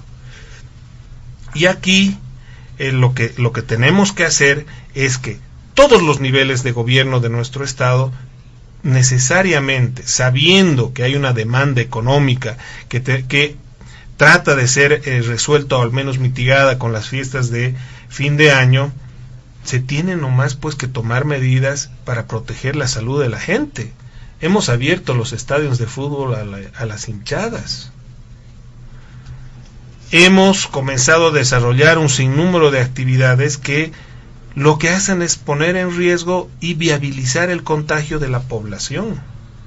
Los controles respecto al transporte interdepartamental y en las distintas ciudades, el comercio en vía pública, el funcionamiento de los mercados, ha sufrido una relajación pero evidente, y ante esto no hay reacción eficaz por parte de las instituciones gubernamentales. Entonces, la parte preventiva está prácticamente abandonada y el nivel central del Estado no está haciendo absolutamente nada, como no lo están haciendo las gobernaciones. Son pocas las alcaldías que aún están machacando en el tema de concientización. En el nivel de atención propiamente, seguimos con el mismo déficit de infraestructura y equipamiento que teníamos desde que comenzó la pandemia. En concreto no se ha hecho nada, por lo tanto. En el tema de recursos humanos, no se han tomado las decisiones estructurales que se tenían que haber tomado.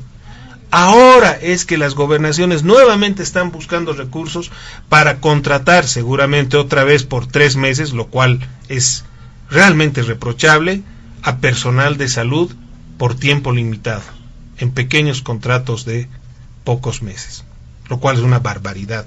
pero que refleja este paupérrimo sistema de salud que lastimosamente tiene nuestro país, porque nunca ha sido prioridad de los gobernantes.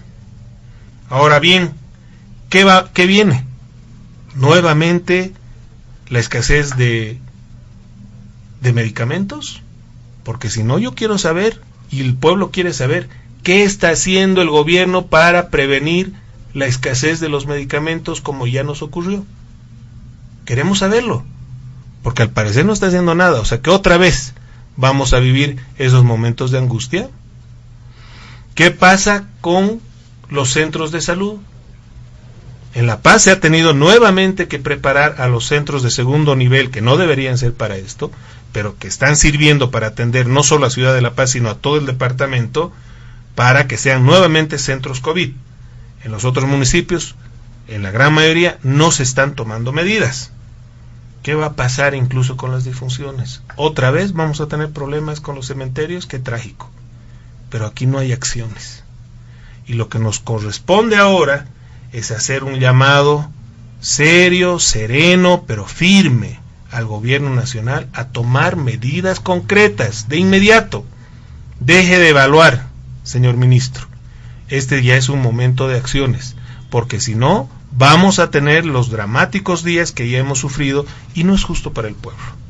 Creo que el gobierno nacional, entiendo que se está reacomodando, no lo sé, pero este es un momento en que hay que actuar con la rapidez, la misma rapidez que hemos pedido a otras autoridades. Ahora pues corresponde que el gobierno nacional actúe con eficiencia, con eficacia y con oportunidad, porque reitero, si va a seguir evaluando, pues las consecuencias las vamos a pagar todos los bolivianos. ¿Qué nos puede mencionar don Marcelo Silva frente a este tema, el segundo punto de diálogo en Panamericana? Quizá también desde un punto reflexivo, ¿qué efecto o qué consecuencias trae el COVID-19 al mundo, concretamente a Bolivia? ¿Qué lecciones, qué reflexiones? A ver, puedo convertirme en un profano si quiero invadir espacios que son indudablemente de especialistas en el tema, especialmente en lo que significa el desarrollo de una enfermedad que el mundo no conoce, ¿no? Que no conoce. Es muy difícil ver qué es lo que va a venir cuando un virus es nuevo, no tiene ni un año, ¿no? Justamente por estas fechas China anunciaba oficialmente la aparición del virus, pero es un elemento desconocido, por lo tanto hay que ser muy cuidadoso cuando se habla del virus, porque es un tema que deben manejarlo muy bien los especialistas. Sin embargo, y desde el ámbito de la gestión pública, es muy importante tomar algunos datos que son importantes. Tenemos una experiencia, y esa experiencia del rebrote es indudablemente la experiencia europea. Yo creo que hay que verla con muchísima atención, porque la experiencia europea nos da algunas pautas que no dejan de ser importantes, ¿no? Primer dato, ¿no? Es de que la segunda ola, más allá de la cepa, de la cual yo no puedo dar ningún tipo de explicación, la tienen que dar los especialistas, más allá de esa posibilidad de una cepa mutada, indudablemente bajo los datos y la estadística tiene una propagación mucho más rápida y mucho más grande, por razones obvias, ¿no? Puede ser esa la cepa, no lo sé, pero la segunda es de que la gente ya no está en cuarentena, ¿no? Entonces el virus, por supuesto, va de manera mucho más rápida. Solamente para los ejemplos, el pico de en España, por ejemplo, el pico en España, cuando se dio la primera ola, estamos hablando de marzo, llegó a 9.155 casos. Ese fue el día más trágico para España, ¿no? 9.155 casos. El pico de esta segunda ola, España registra más allá de 25.500 casos por día. Una dimensión altamente considerable. Dios no lo quiera, realmente que nosotros tengamos que seguir ese patrón de la segunda ola, lo cual significaría, el 26 de marzo se dio el pico más alto en Europa, el segundo pico, de 25.000 que les digo, está con fechas, se da, el 29 de octubre, el 3 de noviembre, ¿no? Esto sería fatal si es lo que nos espera, ¿no? Porque en Bolivia hemos llegado a los 2.000, cerca a los 2.100 casos como pico, ¿no? Estamos en la mitad. Ahora estamos en la mitad. En una semana y media hemos llegado a la mitad, ¿no?, del camino a ese pico, ¿no? Lo cual nos significaría probablemente que el pico más alto esté encima de los 4.000 casos diarios, si es que se mantiene esta tendencia que se ha dado en Europa, ¿no? Una segunda ola que tiene un contagio mucho más rápido, pero que además tiene el gran problema de una mayor propagación de contagios. La pregunta ahí es nítida, lógica, la previsión, ¿estamos dispuestos? ¿Nuestro sistema de salud está en condiciones de recibir ese número de infectados al día? Que estadísticamente, aunque sea la letalidad mucho menor, pareciera ser así, no hay tantos muertos en proporción, pero si ya le aplicas estadísticamente, por supuesto que vas a saturar los sistemas de salud, no hay otra lógica, ¿no? ¿Estamos dispuestos a ello? A mí me parece que no, porque la información oficial y extraoficial que uno reciba es de que ya tenemos el sistema de salud colapsado, ¿no? Mala época para enfermarse, ya no más.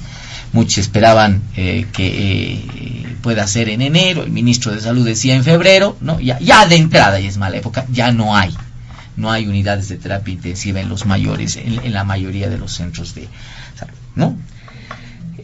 Segundo elemento, bajo la experiencia europea, que es la única que tenemos como referencia, por eso lo menciono, no para copiarla, ni mucho menos, sino porque es la única experiencia real que tenemos. La respuesta ya viene a través de niveles subnacionales y locales. Ya no es una respuesta que está concentrada únicamente en el gobierno nacional, ¿no? Ahora, evidentemente eso no significa que alguien se tenga que lavar las manos, sino que indudablemente el gobierno nacional tiene que proveer todo lo necesario para que la efectividad de la atención y operacionalización de esta lucha sea enmarcada en los gobiernos municipales y en los gobiernos departamentales en este caso. España ha hecho algo muy parecido, y especialmente Madrid lo ha hecho, a lo que está haciendo en este momento el municipio de La Paz, ¿no? Los bloqueos epidemiológicos por zonas le ha dado mucho éxito. Ha logrado bajar el número en la segunda ola, ¿no? Esperemos que esta política municipal siga adelante. No ha ido a una cuarentena general en el municipio, no ha cerrado el municipio. Claro que desgraciadamente y en el momento del pico, varias zonas, en este caso tenemos los macrodistritos, han empezado a entrar en bloqueo epidemiológico y lógico se ha convertido casi en una cuarentena general, ¿no? Porque ante el incremento. Pero esa es la forma de atacar, ¿no? Según la experiencia madrileña, por ejemplo, que ha tenido mucho éxito. Ya no se puede poner en cuarentena la ciudad, hay que ir zona por zona, macrodistrito por macrodistrito, haciendo lo que se está haciendo, bloqueo, control de actividades cada vez más estrictas, hacer un rastrillaje de casos, ahí está la clave fundamental, necesitas saber cuántas personas infectadas tienes, etcétera, lo ha hecho España. Y si ustedes ven la curva y la información del COVID, aunque ya España está entrando a la tercera ola, Europa está entrando a la tercera ola, por favor, no está en la segunda ola, ¿no? Ha bajado sustancialmente. Ya al 1 de diciembre había bajado a los 9.000 casos, está volviendo a subir. Esto ya le llaman los expertos en Europa la tercera ola, ¿no? Debido a condiciones fundamentalmente climáticas, ¿no? Alemania también ya está preparándose para la tercera ola, lo ha dicho la primera ministra Merkel, en el sentido de que ya la segunda ola habría sido vencida, hay que esperar todavía una tercera ola en Europa. Vaya que hasta en eso estamos rezagados, ¿no? O sea, nosotros estamos comenzando la segunda ola, ¿no? Europa está ya en la tercera, ¿no? Definitivamente, ese es un elemento que no deja de ser importante, ¿no? Bien, entonces, esa es el tema de respuesta. Ahora, hay otro modelo de política pública que habrá que ver si lo adopta el país en función de, por supuesto, el desarrollo que es desconocido, y que son en algunos casos momentos de cuarentena rígida, ¿no? No tan largos, no tan sostenibles como los tuvimos anteriormente, ¿no? Sino cuarentenas esporádicas, ¿no? Una semana se cierra, se abre la próxima. Esto porque indudablemente el desarrollo de la economía no puede ya ser maltratado de la manera en la que se ha tratado. La idea es, por supuesto, evitar que se colapse el sistema de salud. Esos son algunos indicadores, algunos indicios que quería compartirlas con ustedes en función de lo único que tenemos para poder tener de referencia, que es la experiencia europea, que, como les digo, ya está entrando una tercera ola. Ahora, el tema de la vacuna es esencial, y aquí habrá que apurar las cosas. Nosotros estamos tras reactivos. Chile está tras las vacunas, ¿no? Argentina está desesperada por las vacunas y está consiguiendo las vacunas. Un avión argentino ha ido a traer las vacunas de Rusia, ¿no? Y nosotros todavía estamos con el tema de los reactivos de las pruebas. Entonces, algo habrá que acelerar, algo habrá que hacer indudablemente para mejorar ese tema, que indudablemente nos marca ya un retraso, no con Europa, sino con nuestros vecinos de la región, ¿no? Mientras nuestros vecinos de la región están ya apurados con el tema de la vacuna, entiendo que la próxima semana ya Chile empieza la fase de vacunación masiva, la Argentina lo está haciendo también ya de manera importante, nosotros todavía estamos esperando a que llegue en el primer cuatrimestre, cuando probablemente la segunda ola sea un recuerdo. Muy bien, le agradecemos a don Marcelo Silva. Concluimos el segundo punto y rápidamente nos vamos al tercero, que tiene que ver con las perspectivas para el 2021 en lo político, en lo económico, en lo social, también en el tema de la salud, para realizar algunos apuntes y, por la premura del tiempo, solicitar a nuestros invitados del fin de semana hacer uso, por favor, más entre 6 o 7 minutos a lo sumo. Por favor, iniciamos con don Manuel Mercado. Muchas gracias. Voy a tratar de ser muy breve también. Pero creo que es muy importante establecer que es necesario mantener la tranquilidad en la población, porque es un tema sumamente delicado, el tema del COVID. Lo primero, durante esta semana se han establecido 5 medidas muy concretas de parte del Estado. Hay una campaña de prevención masiva que se ha generado a nivel nacional. Hay medidas como la restricción de viajes a Europa, también son medidas concretas.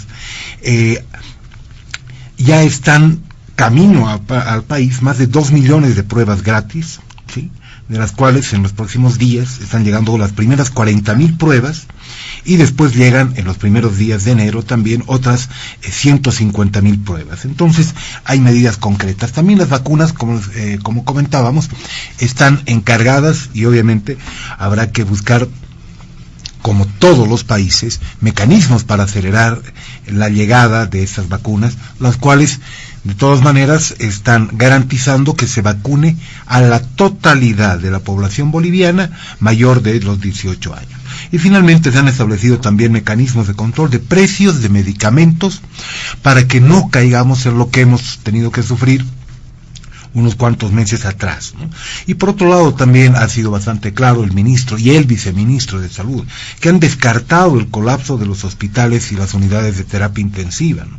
Inclusive se ha planteado que ante cualquier posible saturación es posible habilitar otros hospitales, que por ejemplo en el caso del departamento de La Paz implican el hospital del tórax, implica el hospital del sur en el Alto, o el holandés, que se pueden establecer como nuevos centros de atención COVID. Y por ejemplo, cuando corrió el rumor de que se estaba colapsando el sistema hospitalario en La Paz y en otros lugares, También se ha aclarado que el centro de Cotauma, por ejemplo, estaba cerrado por un proceso de desinfección, lo cual significa que es un proceso también de mejora de las condiciones de atención. Entonces, hay que tener mucho cuidado con la información que manejamos para darle a la población la tranquilidad de que el país, no solamente el gobierno, ni solamente el Estado, el país en general está en mejores condiciones para responder ante esta situación. Y bueno, ya para entrar de manera muy rápida en lo que significa las perspectivas para el 2021 en lo político, económico y social, creo yo que vamos a estar en un año muy complicado, evidentemente, en un año de recuperación en lo económico, un año de búsqueda de reencuentro en lo social, y en lo político va a ser un año de apertura hacia un nuevo momento de la política boliviana. Es decir, de a poco vamos a empezar a salir de un momento de mucha densidad y de mucha complejidad que ha vivido y atravesado nuestro país.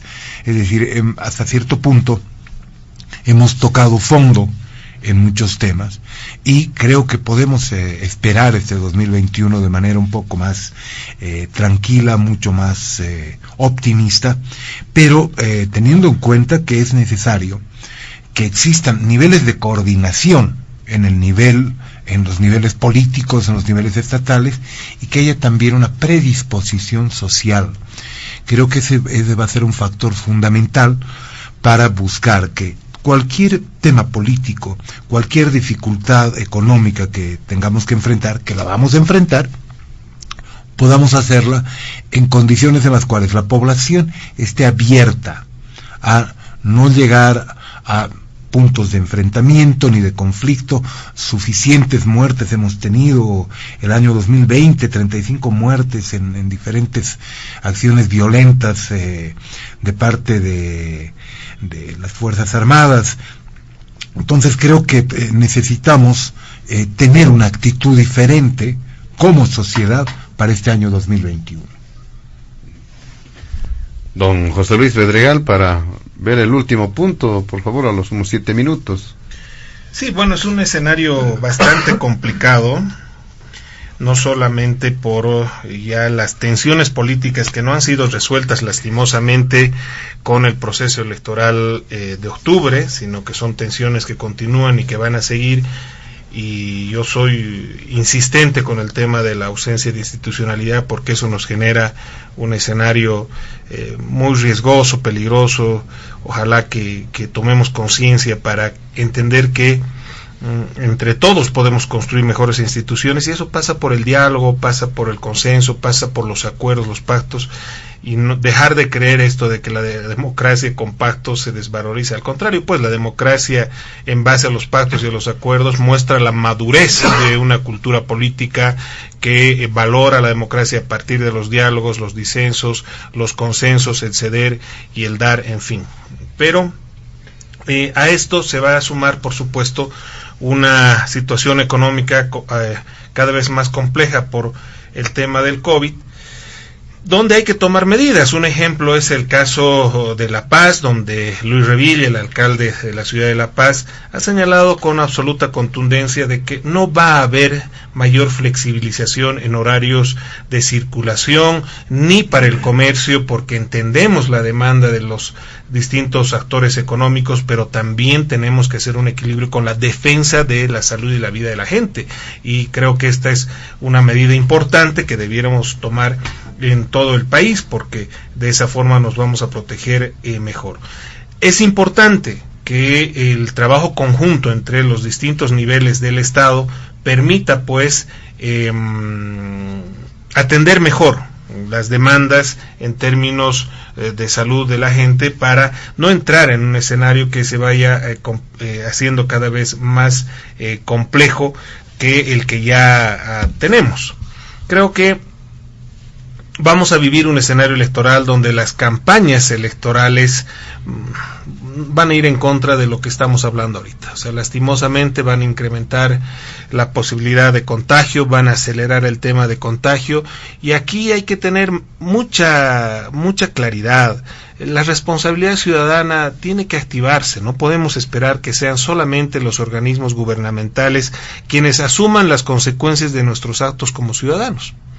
Es decir, no puede ser que seamos nosotros irresponsables en el tema de las 3 medidas básicas: la distancia social, el uso del barbijo y el lavado de manos o uso del alcohol, se haya relajado tanto. Si nosotros actuamos con responsabilidad como ciudadanas y ciudadanos, vamos a dar un gran paso para proteger a nuestras familias del COVID. Pero si además asumimos una actitud vigilante para exigir a nuestros vecinos, a las personas que usan el transporte público, al chofer, a la señora comerciante, al señor que presta servicios, en fin, que también cumpla y haga cumplir estas 3 medidas básicas para protegernos todos, seguramente vamos a estar en mejores condiciones. Ya a las instituciones les hemos pedido que actúen con celeridad.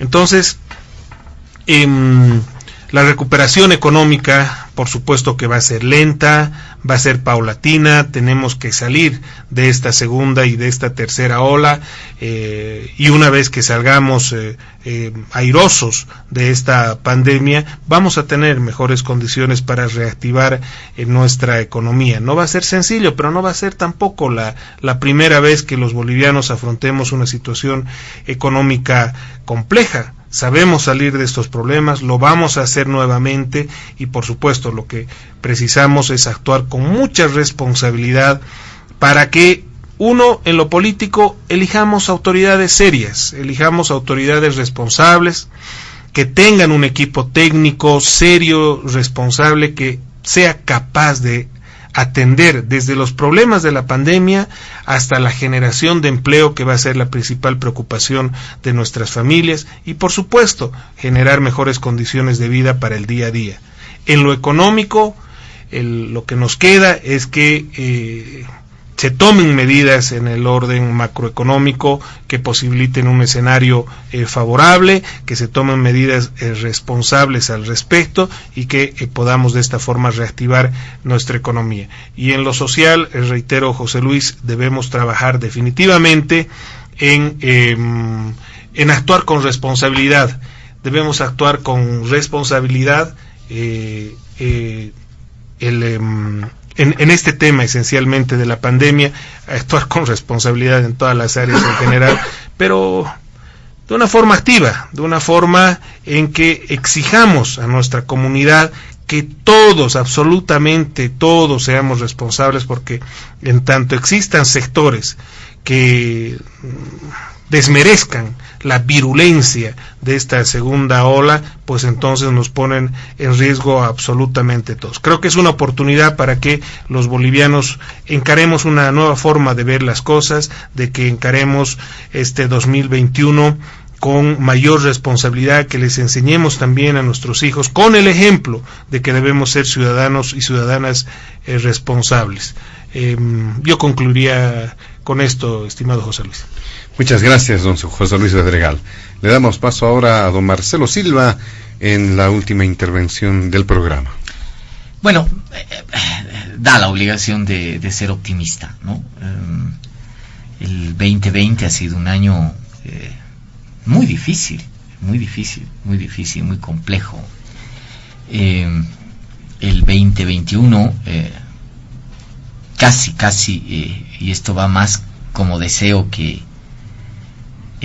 como hechos factibles y comprobables, indudablemente tiene que ser mejor, ¿no? Creo que es el anhelo de todos. Desafíos del 2021, el principal, por lo menos en el primer trimestre, el tema de la pandemia, ¿no? Fundamental.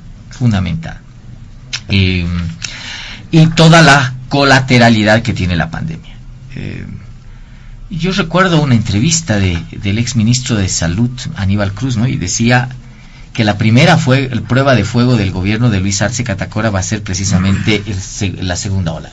Yo lo pensé exagerado y hasta una especie de mal deseo, teniendo en cuenta la tendencia que tenía Aníbal Cruz, por supuesto, y la aberración que tenía con el movimiento al socialismo, además conocida, histórica, trascendental.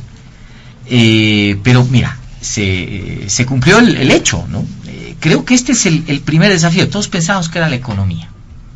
No deja de ser la economía, pero hay algo que se sobrepone y es el tema del manejo de la pandemia. Por lo menos en el primer trimestre, ese va a ser el desafío y la prueba de fuego más importante que va a tener el gobierno de Luis Arce Catacora. Entonces, ese es un desafío al cual estaremos todos atentos, por supuesto, ¿no? Porque estamos jugando con el bien más preciado que tiene el ser humano, la vida, y lo adyacente que es la salud, por supuesto, ¿no? Entonces, ahí veremos cuál será la respuesta efectiva que pueda dar el gobierno nacional, en coordinación, por supuesto, con las instancias subnacionales que son altamente operativas, y por supuesto el plano de una lógica nacional que indudablemente tiene como responsabilidad el gobierno del presidente Arce.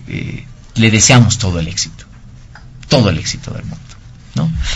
Ojalá don Luis Arce Catacora en marzo pueda decir: señores, hemos derrotado esta segunda ola o la hemos pasado de la manera más exitosa en el ámbito. Ojalá, ¿no? Lo deseamos fervientemente. Una colateralidad importante que se viene en estos primeros 3 meses también es el aspecto económico. El presidente Arce ha pedido 100 días, ¿no? 100 días, que coinciden con un poco los 90 días de gracia que todos los ciudadanos le dan siempre a todo tipo de gobierno, ¿no? Es decir, los 100 primeros días, ¿no? Es decir, haga lo que quiera, confiamos en usted, ¿no? Es una maravilla, etcétera, etcétera. Luego de los 90 días, de los 100 días, pues ya empiezan a pedir facturas, ¿no? Desde un ratito usted ha dicho esto, ¿no? Entonces, muy colateral al tema de la pandemia viene el tema económico, ¿no? Muestras muy, pero muy, yo creo, muy contundentes de una reactivación de la economía. Creo que ese es el gran desafío. Luis Arce nos ha dicho que no basta reactivar la economía, hay que reconstruirla, ¿no? Eso es lo que nos ha dicho en 2 discursos fundamentales. Habrá que ver cuáles son esas señales claras, nítidas, ¿no? Cuáles son el basamento. Hasta ahora se han tomado medidas que no dejan de ser importantes, pero que no dejan de ser epidérmicas, ¿no? El tema del bono contra el hambre, ¿no? Y el tema del impuesto a las fortunas, ¿no? Importantes, ayudan, etcétera, pero no van a lo estructural, ¿no? O sea, no cumplen indudablemente aquella expectativa fundamental que nos marcaba ese camino de reestructuración de la economía. ¿Cuáles van a ser esos basamentos? ¿Cuáles van a ser esas lógicas? Y probablemente ahí se necesiten políticas públicas y leyes que indudablemente van a tener que venir en los próximos 90 días. El tercer desafío que tiene el país, que en cualquier momento se va a convertir en el primero, porque los bolivianos somos enamorados de la política, definitivamente. Hasta incluso yo creo que psicológicamente la política puede ahuyentar al coronavirus, ¿no? Las elecciones subnacionales y la correlación de fuerzas que cierra esta elección en rumbo al quinquenio. Es decir, luego estaremos políticamente armados, ¿no? Es decir, ya políticamente configurados, ¿no? Habrá fuerzas, habrá recomposiciones, habrá mantención de algunos esquemas, etcétera, y las elecciones subnacionales se convierten en un desafío político que en algún momento será también la atención central de los bolivianos. Esperemos que esta elección pueda desarrollarse sin ningún problema, ¿no? Sin ningún tipo de atraso, sin ningún tipo de modificación de fechas. Esa es una atribución exclusiva que tiene el órgano electoral plurinacional, pero no dejará de tener su importancia. Creo que estos son los 3 desafíos por lo menos importantes en un primer trimestre que van a marcar muchísimo la historia del país. Por lo tanto vamos a tener un primer trimestre bastante agitado, bastante duro, ¿no? En lo económico, en lo político y por supuesto en el ámbito de la salud, que creo que en estos días, en estas semanas nos ocupará como el tema más importante. Deseando al gobierno, deseando a todos los bolivianos, deseando a todos los subgobiernos nacionales además, ¿no? Éxito en estos cometidos, porque como nunca estos cometidos se están convirtiendo o se convierten en algo que todos queremos que salgan bien. No creo que haya una mente en este país que piense que el coronavirus le juegue en contra al gobierno, por favor, ¿no? Eso es imposible, eso es ilógico, ¿no? O pensar que a la economía le juega en contra, no. Queremos que este trimestre sea de éxito, ojalá le vaya muy bien a Luis Arce Catacora en ese cometido, y también a los operadores, que reitero son los gobiernos subnacionales que están agonizando, que ya se están yendo, pero que no dejan de tener un rol importante. Que trabajen juntos, ¿no? Esa es la idea, o sea, no hay otra forma, ¿no? No hay otra forma. La experiencia, vuelvo a este punto de Europa, no porque quiera copiar el tema europeo, sino porque es el único modelo referente que tenemos, es esa articulación, ¿no? De las instancias nacionales con las instancias subnacionales. No se puede vencer de error. Además que ya Yanine Áñez, gran parte de su error político fue haber concentrado en ella absolutamente, o en el gobierno central, la lucha contra el coronavirus. Y le ha ido como le ha ido, además, ¿no? Le ha ido mal en ese sentido. Entonces creo que sería un error que el presidente Arce vuelva a cometerlo, concentrar absolutamente la responsabilidad, recursos, fuerzas en el gobierno central. No puede hacerlo, ¿no? En ámbitos de políticas públicas tiene que trabajar así con todos los gobiernos subnacionales, sean o no sean de su línea. Tiene que entablar lazos de colaboración. La reunión con los gobernadores creo que ha sido un hecho altamente positivo.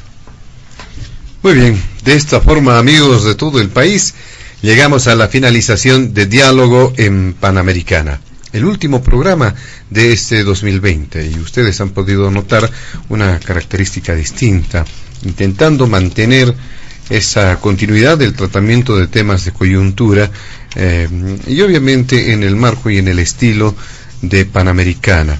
Esperemos que el año 2021 traiga mejores días para la familia boliviana.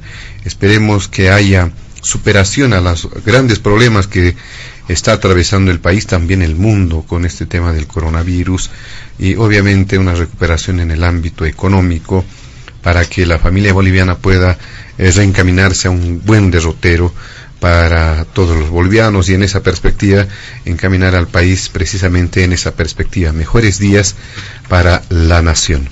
Agradecemos la presencia de nuestros invitados especiales este fin de semana, al analista, comunicador estatal, don Manuel Mercado, al vocero de Sol.bo, don José Luis Bedregal, y a don Marcelo Silva como politólogo. Nuestros ilustres invitados del fin de semana que han estado participando, reiteramos, del último programa de Diálogo en Panamericana este 2020. A nombre de la dirección de la emisora, de la planta ejecutiva de Panamericana y de quien les habla, José Luis Flores, el compromiso de que el programa retorna el siguiente fin de semana, retorna el año 2021. Los mejores deseos. Permiso. Diálogo en Panamericana.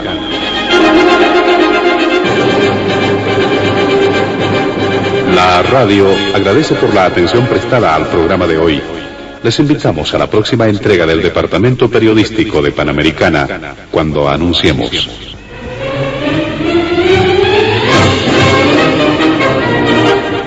Diálogo en Panamericana.